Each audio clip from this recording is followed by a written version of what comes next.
Taste the Daily. பட்ஜெட்ல வந்து BJP ஆட்சியை காப்பாத்துறதுக்கு யாராருக்கெல்லாம் நிதி கொடுக்கணுமோ அதை தான் கொடுத்துருக்காங்க. ஆந்திர பிரதேஷ் பீகாருக்கு பார்த்தீங்கன்னா ஸ்பெஷலாக வந்து ஒதுக்கீடு பண்ணி அதை வந்து குறிப்பிட்டதுக்கு காரணம் என்னன்னா அரசியல்.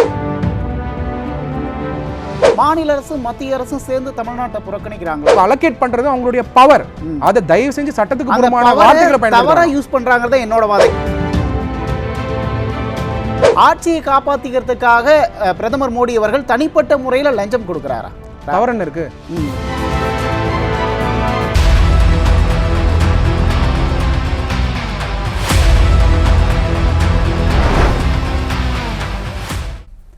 அனைவருக்கும் வணக்கம். இன்றைய சொல்லியடி நிகழ்ச்சியில் வழக்கறிஞரும் பொருளாதார நிபுணருமான சத்யா இணைந்திருக்கிறார். அவரிடம் பேசலாம். சார் வணக்கம். சார் வணக்கம். சார் 2024-25க்கான பட்ஜெட் தாக்கலாகிருக்கு. இந்த பட்ஜெட்டில் தமிழ்நாட்டு நலன் சார்ந்த திட்டங்கள் ஏதாவது இடம்பெற்றிருக்கா? டெஃபினட்டாக இதில் வந்து பார்த்தீங்கன்னா எல்லா திட்டங்களும் எல்லா ஸ்கீம்ஸும் கவர்மெண்ட் அனௌன்ஸ் பண்ணுறது வந்து எல்லா இந்திய நாட்டில் இருக்கக்கூடிய எல்லா மக்களுக்கும் போய் சேர்கிறதுக்கான பட்ஜெட் தான். பட் தமிழ்நாடு அப்படிங்கிற குறிப்பீடு எங்கேயுமே கிடையாது.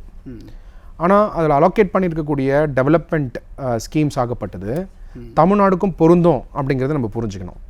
பட் ஆனால் ஆந்திர பிரதேஷ் பீகார் பார்த்தீங்கன்னா ஸ்பெஷல் ஒரு மென்ஷனிங்கே பண்ணப்படுது. அதற்கு காரணம் அரசியல் தான்.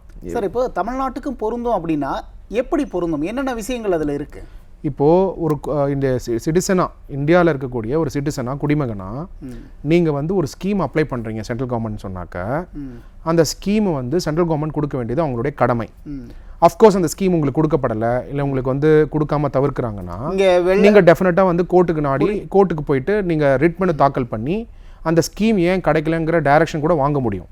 அதனால இந்தியாவில் இருக்கக்கூடிய எல்லா சிட்டிசனுக்கும் இருக்கக்கூடிய ஒரு ஸ்கீம் தான். தமிழ் அப்படிங்கிற வார்த்தையோ தமிழ்நாடு அப்படிங்கிற வார்த்தையோ எங்கேயுமே உச்சரிக்கப்படவே இல்லையே. அப்படிங்கும் போது இது தமிழ்நாட்டுக்கு எப்படி உகந்ததாக இருக்கும்?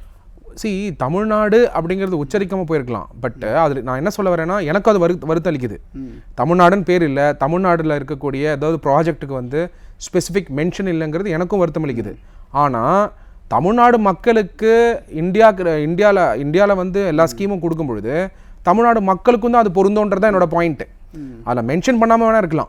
ஆனால் இப்போ நீங்கள் ஆந்திர பிரதேஷ் பீகாருக்கு பார்த்தீங்கன்னா ஸ்பெஷலாக வந்து ஒதுக்கீடு பண்ணி அதை வந்து குறிப்பிட்டதுக்கு காரணம் என்னன்னா அரசியல். இன்னைக்கு பாரத பிரதமர் நரேந்திர மோடி அவர்கள் அவர் வந்து இன்னைக்கு கோயலேஷன் கவர்மெண்ட்டை ஃப்ரேம் பண்ணி அவர் இன்னைக்கு பதவியில் இருக்கிறதுக்கு காரணம் நிதிஷ்குமார் அவர்களும் சந்திரபாபு நாயுடுக்கும் இருக்கிறதுனால அவங்களுக்கு கண்டிப்பாக அவங்க ஸ்டேட்டுக்கும் தேவை. இங்கே தான் ஒரு சந்தேகம் வருது. இது இந்திய பட்ஜெட்டா இல்லை பீகார் ஆந்திராவுக்கான பட்ஜெட்டா அப்படிங்கிற ஒரு கேள்வி எழுது. ஏன்னா இப்போ ஆந்திராவுக்கு ஒரு 15,000 கோடி, பீகாருக்கு ஒரு 26,000 கோடி ஒதுக்கியிருக்காங்க.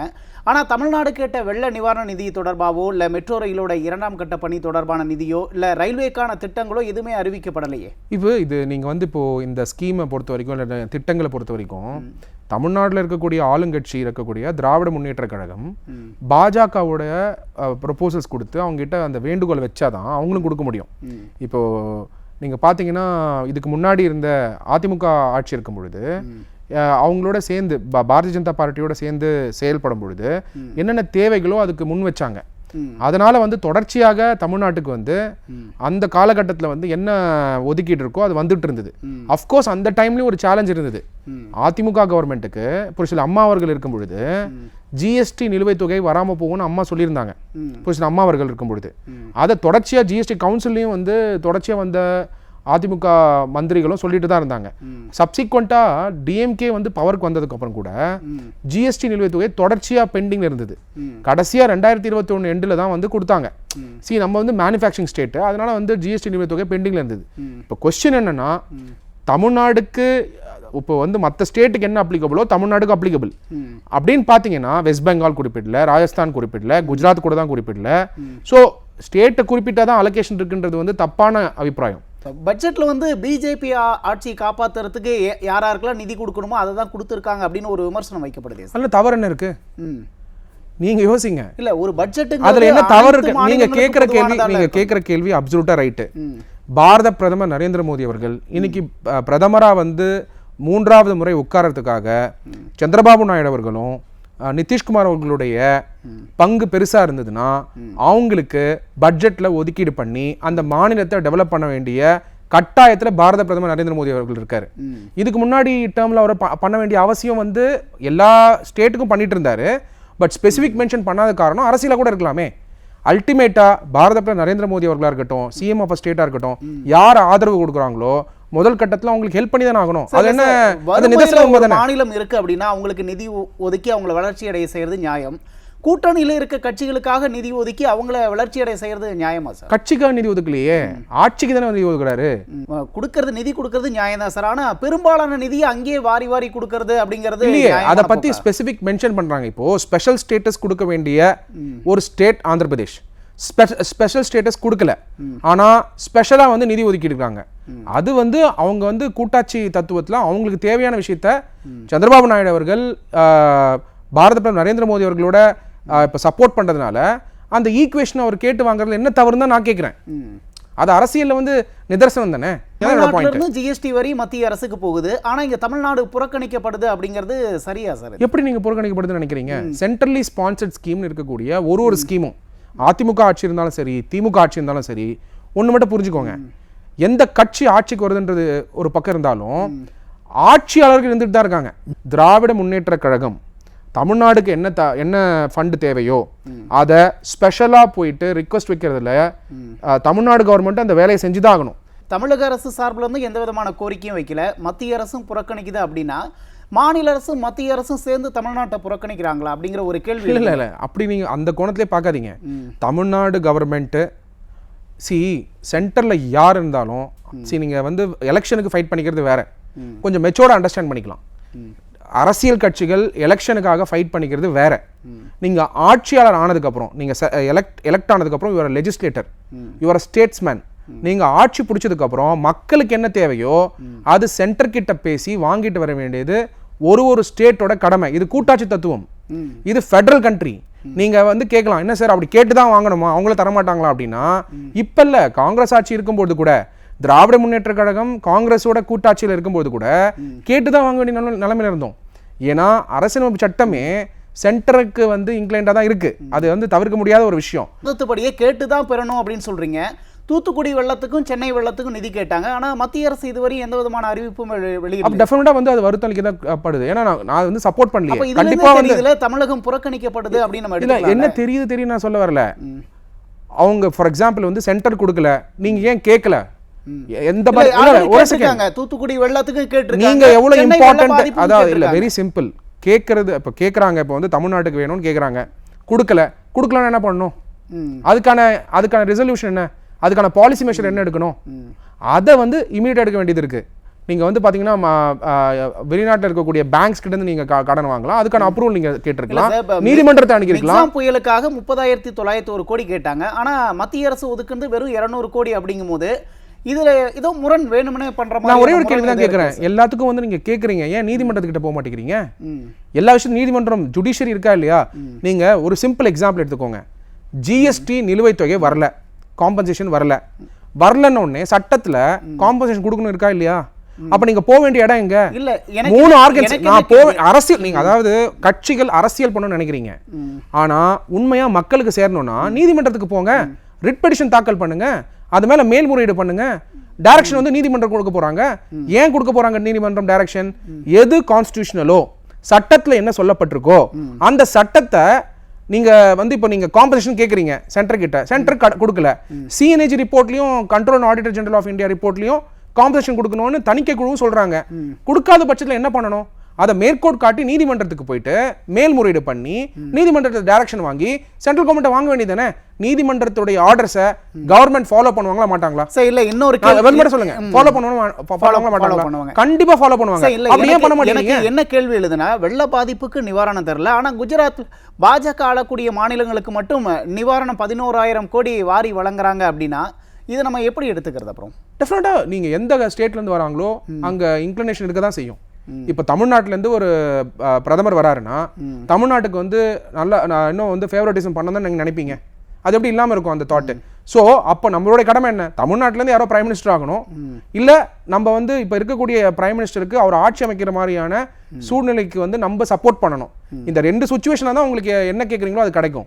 அப்படி இல்லைன்னா கூட்டாட்சி தத்துவத்தில், ஃபெடரல் ஸ்ட்ரக்சரில், டெமோக்ராட்டிக் கண்ட்ரியில் நீதிமன்றத்தை நாடி சட்டத்தில் என்ன சொல்லப்பட்டிருக்கோ அந்த சட்டத்தின் படி நீங்கள் ரிட் பெட்டிஷன் தாக்கல் பண்ணி டைரக்ஷன்ஸ் சீக் பண்ணுங்க, கோர்ட் ஆர்டர் பண்ண வாங்கிட்டு வாங்க. அவ்வளவுதானே. என்னோட கொஸ்டின் சிம்பிளான கொஸ்டின்.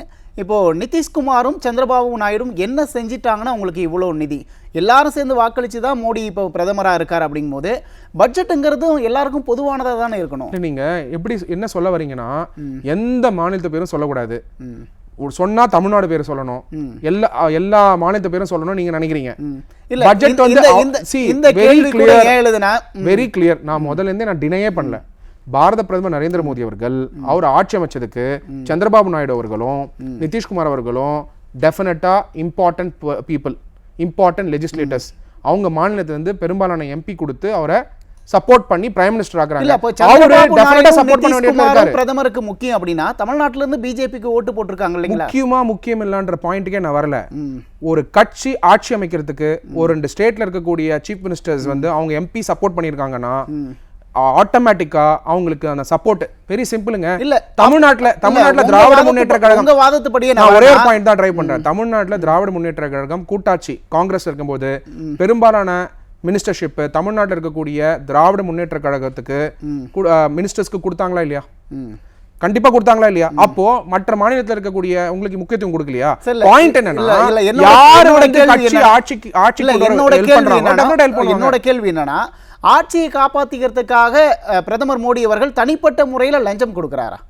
அது எப்படிங்க நீங்க வந்து பட்ஜெட் ஒதுக்கீடு எப்படிங்க இப்படி பேச முடியும்? இல்ல இந்த ரெண்டு மாநிலங்களுக்கு மட்டும் அதிக நிதி கேள்வியே சட்டத்துக்கு புறம்பான. இல்ல ரெண்டு மாநிலங்களுக்கு மட்டும் அதிகமான நிதி அப்படிங்க கரெக்ட் தப்புக்கே நான் வரல. இத அப்புறம் எப்படி எடுத்துக்கிறது? நான் கரெக்ட் தப்புக்கே வரல.